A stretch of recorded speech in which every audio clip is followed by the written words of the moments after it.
1 kilo makeup पोत्दा पनि यो थुतुनो जस्ताको तस्तै छ के। कारण चाहिँ यही दिनहुँ तेलमा तारेको खानेकुरा अनि जङ्क फुड अनि पिरो अमिलो यस्तैले गर्दा हो। तर पनि म खान छोड्दिनँ साथीहरू।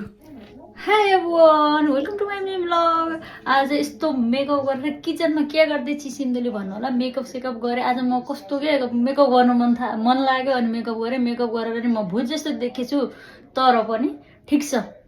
फिल्टर लगाउँदा त एकदम राम्रो देखिएछ। अब म चाहिँ यहाँ किचनमा पकाउन लाग्दैछु। अब म आज के पकाउँछु भनेर हजुरहरूलाई देखाउँछु ल। यहाँ आलु छ, यत्रो ठुल्ठुलो आलु, यो आलु र अनि यो प्याज, हेर्नु कति ठुलो प्याज छ। यो चाहिँ आज म पकौडा बनाउँछु। लेट्स स्टार्ट है त।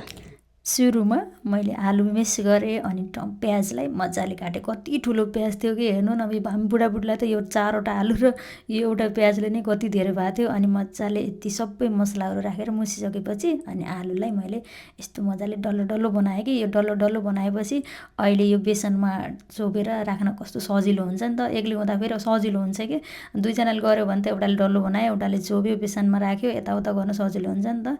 एक्लै चाहिँ पहिले रेडी बनाएर राख्नुपर्छ। म चाहिँ यता चटनी बनाउँदैछु अनि फेरि यहाँ चाहिँ पकौडा पनि रेडी भयो।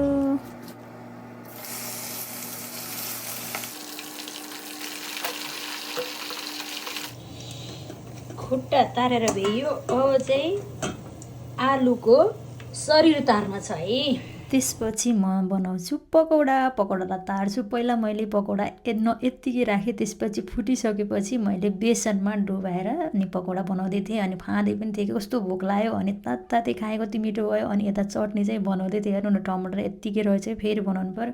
अनि बनाएर भ्याइसकेपछि भन्दा पनि अनि आत्तिमा विश्राम गरेको के। कस्तो गर्मी भएर भित्र गएर विश्राम गरिसकेपछि फेरि आएर अर्को लट पकौडा बनाउँदैछु। कस्तो राम्रो भएको थियो कि। अनि फेरि मैले के गरेँ भन्दा पहिला बेसन नराखिकन बनाउँछु भनेर जान्ने भएको कि। यत्रो पकाउँदा पकाउँदै नि कति गल्ती गर्छु कि मैले।